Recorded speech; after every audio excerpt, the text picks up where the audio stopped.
Kalau tengok cerita Nabi belah bulan tu kan, kalau secara ringkasnya, bukan sekadar orang Mekah ni masuk Islam. Bukan sekadar orang Mekah saja. Bahkan ada satu orang lelaki. Lelaki ni dia duduk di India, di Kerala India. Cerita belah bulan ni, Abu Jahal ni dia jumpa Rasulullah waktu tu Nabi duduk dekat Hijr Ismail.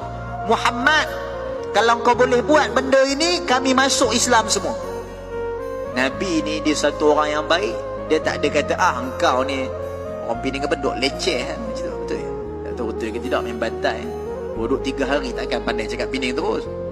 Dia nak kata tuan-tuan, Nabi ni dia tak ada sangka buruk langsung, walaupun Abu Jahal ni selalu nak menghalang, nak melawan Nabi. Dia kata, apa yang kau suruh kami buat? Kata Abu Jahal, aku nak engkau belah bulan. Kalau Musa boleh membelah lautan, engkau Nabi. Engkau kata engkau Muhammad, engkau Rasulullah, engkau Nabi, kau mesti boleh belah bulan.